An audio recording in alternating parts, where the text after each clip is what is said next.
You're not saying, my body is killing me. My body is at odds with me. My body is not my ally. You're not saying any of those things. And in effect, you're not saying and making commitment to that which demeans your body. When you say, I authorize my body to release whatever is not necessary to its perfect functioning, and I withdraw any prior conscious or unconscious authorization to the contrary,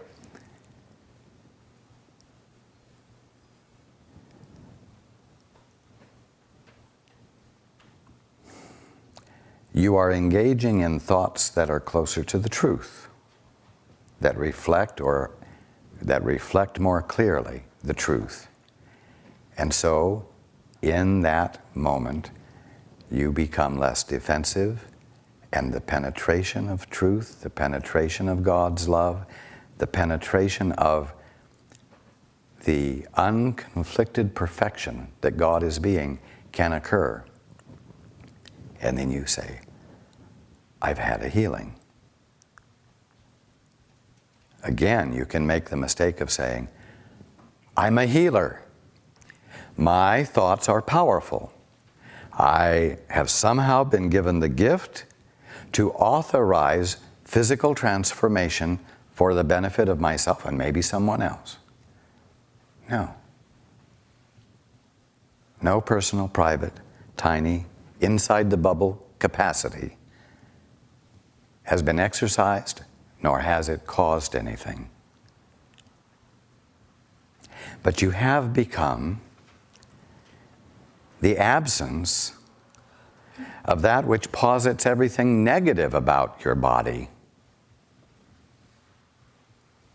And in the absence of that, the penetration of truth can occur. You see?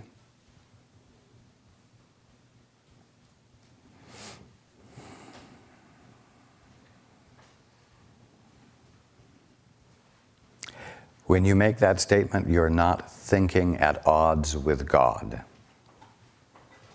That's the bottom line. When you are no longer thinking at odds with God, even if it's just for 2 minutes, even if it's for a fraction of a moment, when that happens, you have revelations, or you have insight, or you have a knowing, a wholeness that dawns on you. You see?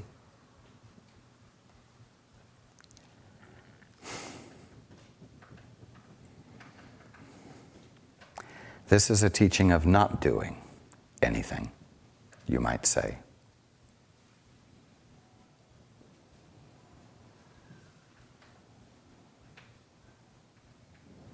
We talk, about making a mark on the world. Well, the way you make a mark on the world is by making a mark on the glass between your eye and the world. And then you say, I have made my mark on the world. But if you take off the glasses, there's no mark out there at all. Waking up is taking off the glasses.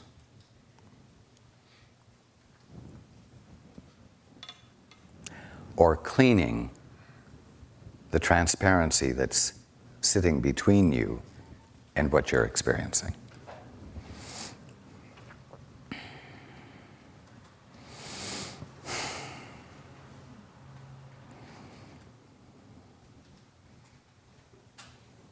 Each one of you could say, what the hey? I'm going to try it. What would happen if you actually made commitment to not thinking?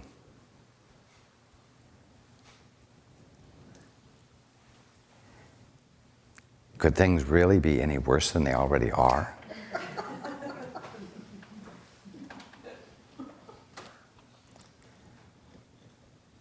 So I encourage you to get some guts. And don't look at Paul. I've been encouraging him to get the guts too. And all I get from him are the buts. Yes. Yes, but give me a few more minutes. He has a divine snooze alarm. 5 more minutes. I don't want to wake up completely yet. I'm half awake, but give me 5 more minutes of sleep. And don't say, well, Paul's been working with Raj for 18 years, and he hasn't done it. What hope is there for me? Well, maybe you're not as stubborn as he is. And why lay that trip on yourself that it's going to be harder for you than it is for him when it's just a matter of stubbornness that he's suffering from?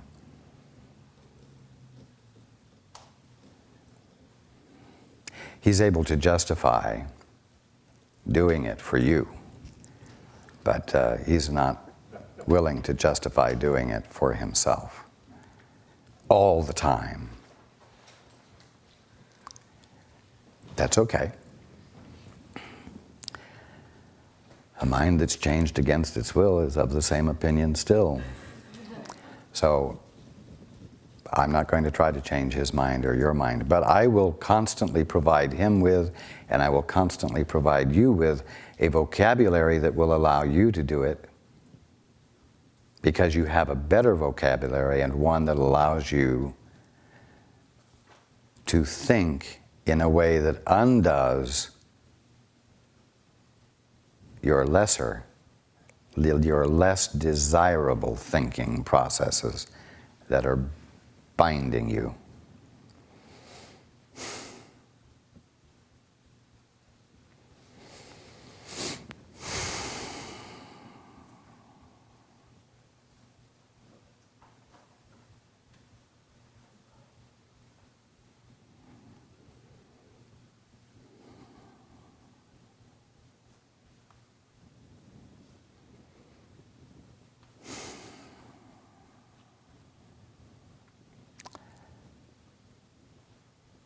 We're going to take a break.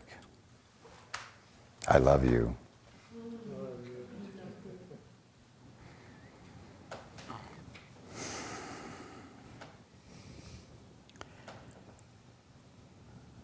Okay.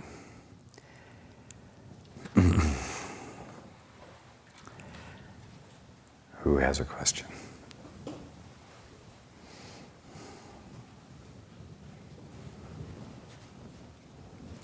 Over on the couch here. I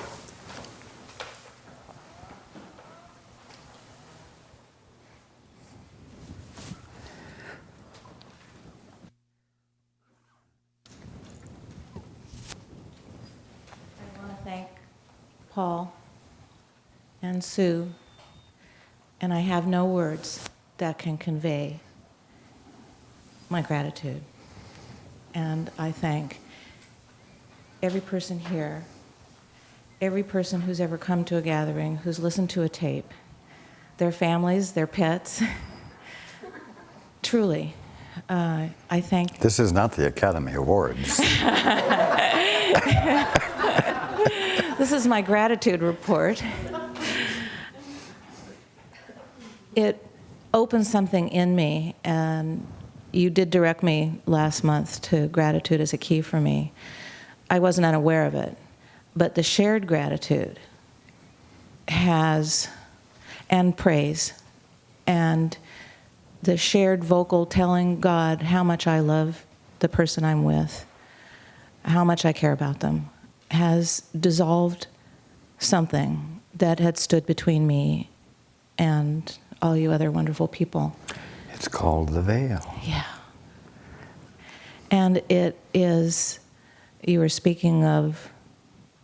Because you can't be grateful alone. I guess I didn't know that early on, or last month, whenever that was. But the shared experience, and the way it feels to me, is that I've just fallen in love with everyone. And it's like a song or music that changes with each person I'm with. And I offer it and it feels so beautiful. And what I share, I don't have words for it.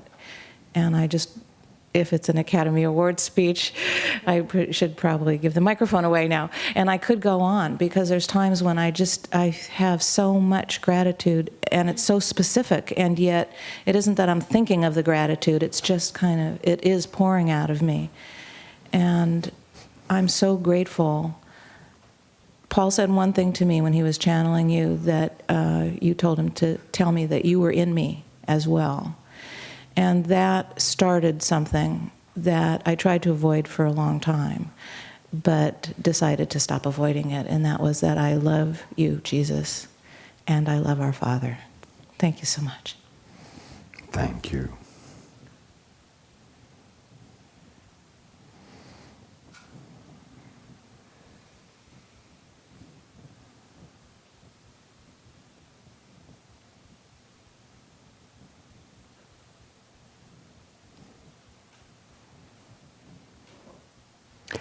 If you can't love your brother whom you have seen, how can you love God whom you have not seen? They're really inseparable.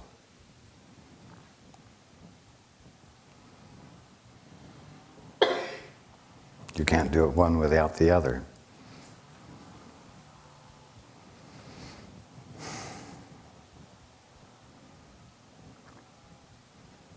You can't have a private love affair.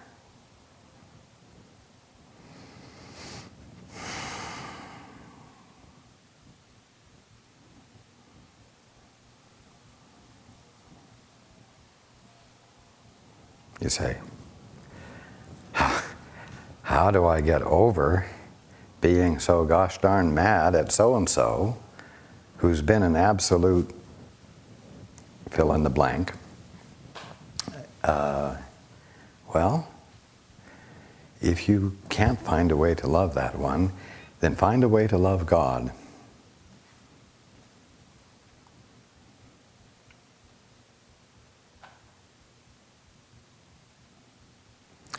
And the only way you can love God is by opening the door to God and letting God love you.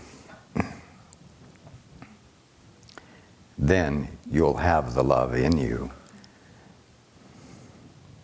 And once you have the love in you, it spontaneously gets shared and extended to the one who had been so hateful in your eyes.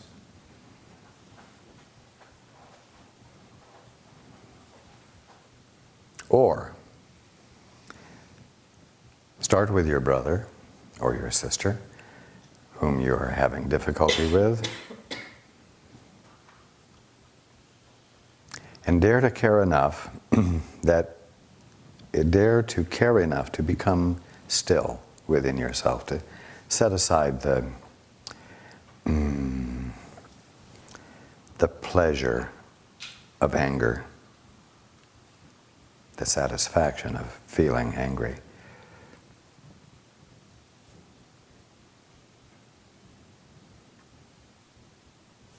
So that you're out of the ego's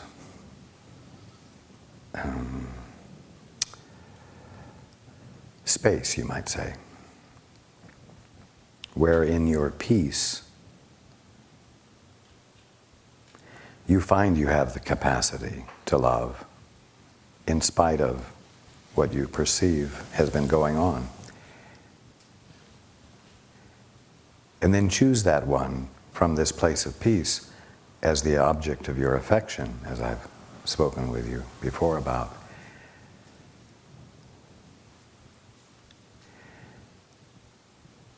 When that happens, you are extending love by neglecting to extend anything else.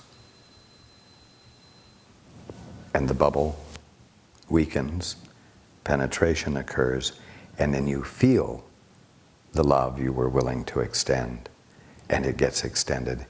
And in extending it to your brother, you have extended it to God, because you have become defenseless against the source of your love. You see, You just can't love or be grateful alone. This is why I'm so persistent on the subject of love. Because no matter how you look at it, love is what breaks down and pops the bubble. It's what weakens the ego structures. Because when you are in love, you are not strengthening, giving your attention to, or honoring in any way the ego. And in the presence of disregard, the ego has no means of maintaining itself because it doesn't exist. And thus the experience of it fades. It's utterly simple.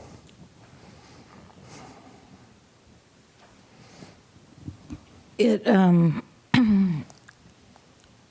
was a surprise to me to realize that I need other people.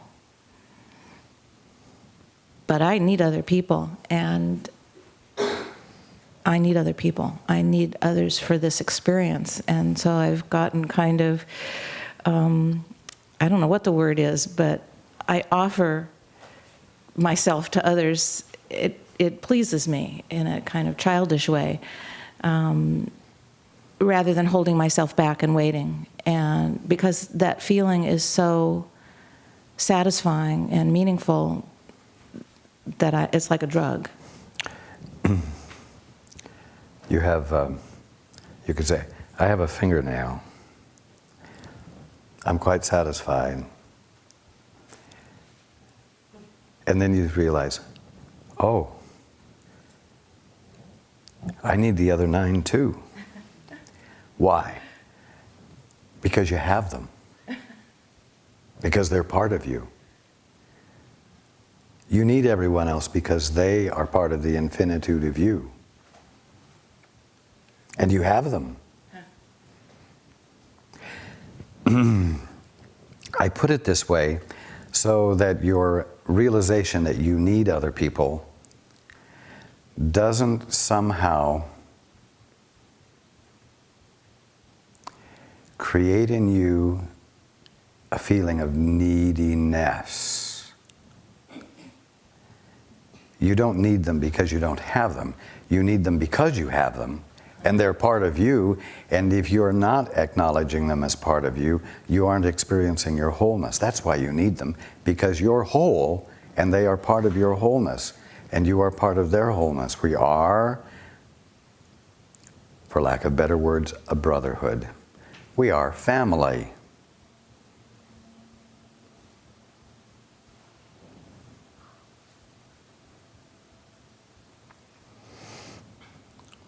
It isn't so much that you need them, it's that you need not to be alone.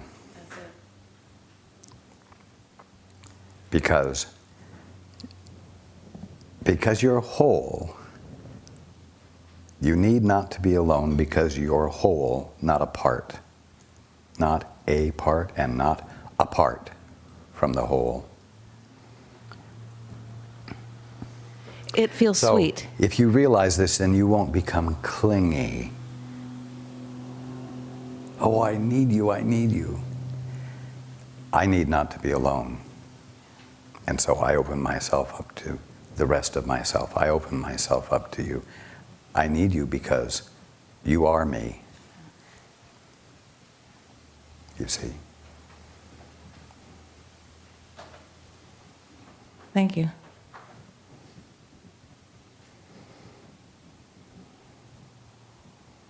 Otherwise, you can develop a style of life that's called, I believe, a mendicant, a beggar,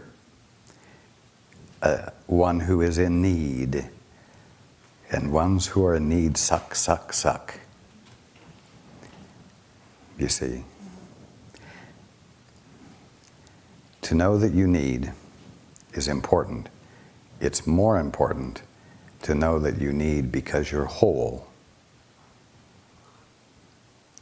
And It's unnatural for you to be alone.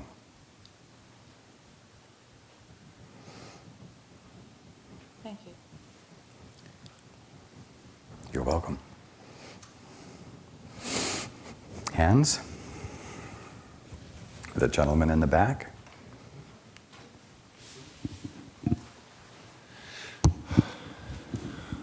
Greetings, Raj.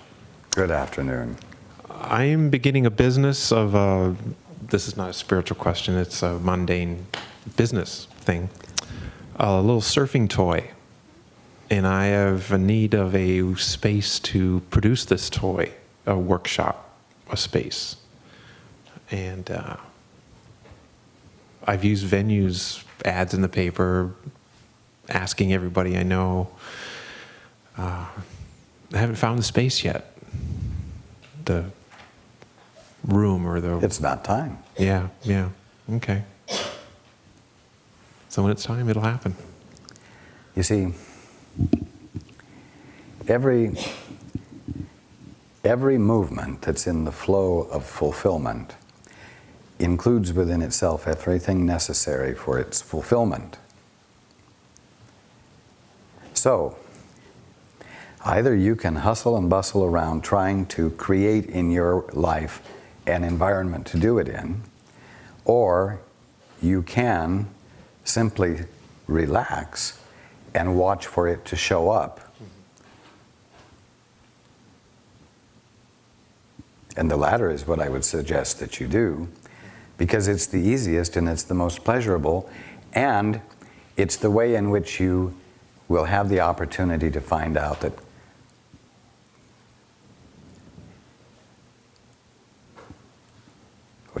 who's really in control. To find out that you're not responsible. It's a glorious thing to discover that you're not responsible, and that when you're not being responsible, order still exists. If you can manage to think that you have caused something to happen, you miss the miracle of its happening. Right. I've said before, if it wasn't a miracle, nothing happened.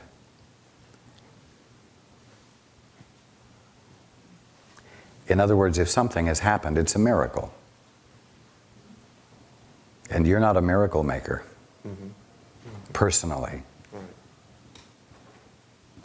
So everything you ever think you have personally accomplished has blinded you to a miracle that has happened.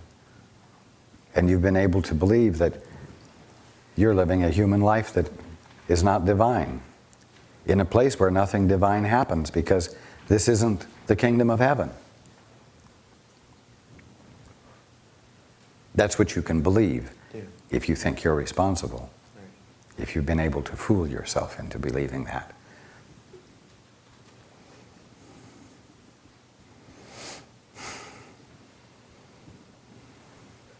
It's a wonderful thing to discover in small ways that there's a God right here.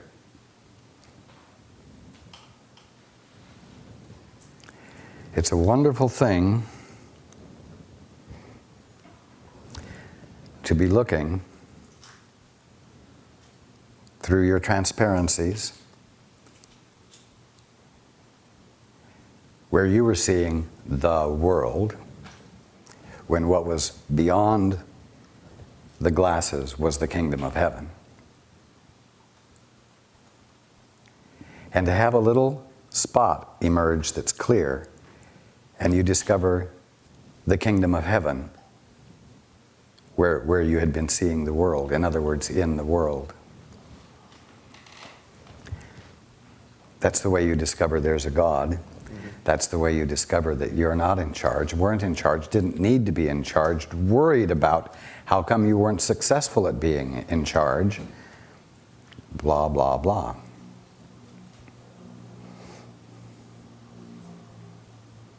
You could say that miracles are where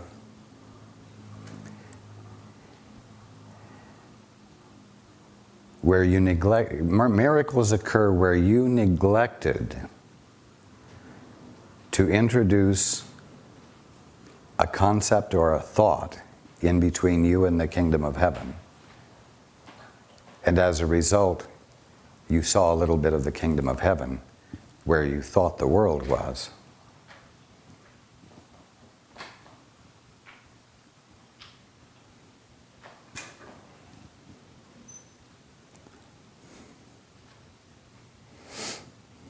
You're in the middle of the kingdom of heaven. All of you right now, I've said it over and over. Everything here is the kingdom of heaven. If you're not seeing it, it's because you've introduced between yourself and what is here to be seen thoughts that you have made commitment to. That's all.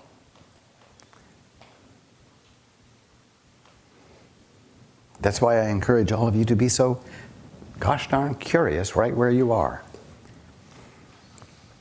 Because the kingdom of heaven isn't off in the future. It's not in a different place, not in a different dimension,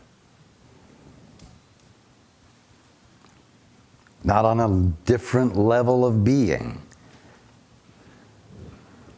You're in it, you're sitting on it, you're standing on it, you're breathing it, you're hearing it, partially, not wholly, but you are hearing it and you are feeling it. That's why I said last week that even a napkin could be the trigger to your awakening, because whatever it is here that you call a napkin, if it exists at all, and it does, is God appearing. It's absolutely divine. It has meaning. And you can dare to be curious to know what its divine meaning is by becoming defenseless against it. And how do you become defenseless against it? By letting go of your current definition of it. And being present with it as though you have no idea in this world what this is. And being curious.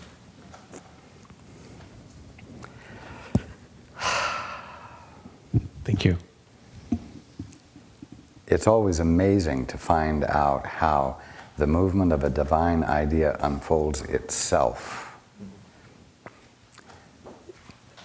Because it's so much more amazing than what you would have designed for it yourself. Okay.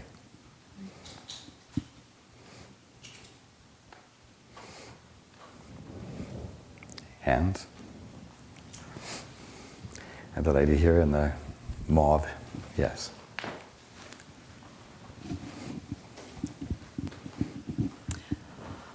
Hello. Good afternoon. I'd like to ask a question about work. Pointed at you. Oh, yeah. I was wondering what sort of work I might be best suited for. Can I ask it that way?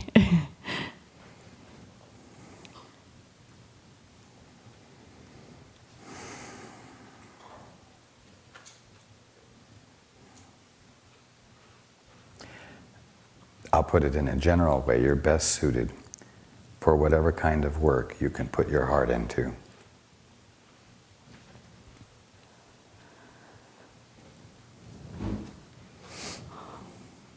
Okay. May I ask one other?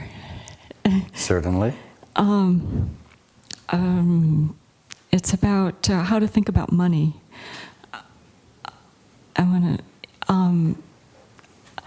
I've been thinking in terms of whatever someone has that, or whatever I have that I don't need for just maintaining a modest lifestyle, might as well go to people elsewhere who are in need. Is that a clear way of seeing it? That's a very loving way of seeing it. That's a very unattached way of seeing it. It's a very practical way of seeing it. Good. Thank you. It's a very economical way of seeing it. In other words, it has good economy to it. Because its value is if it serves purpose, not if it's worth dollars. And when something no longer fulfills purpose for you, don't hoard it. Share it with those for whom it does fulfill purpose. But what does that have to do with money?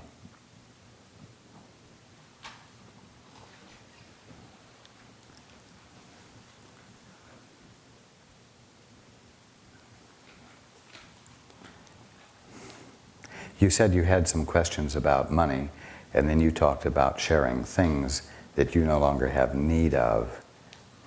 Well, that was it. Okay, thank you. Just a moment.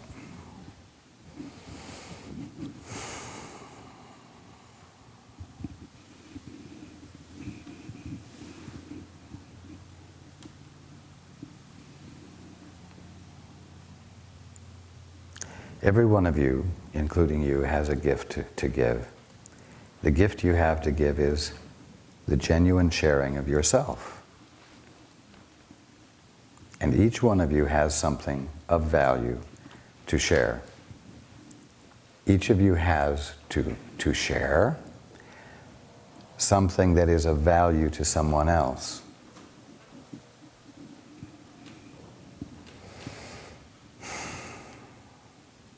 It is important not to associate your sharing with money. It is important not to share yourself as an exchange.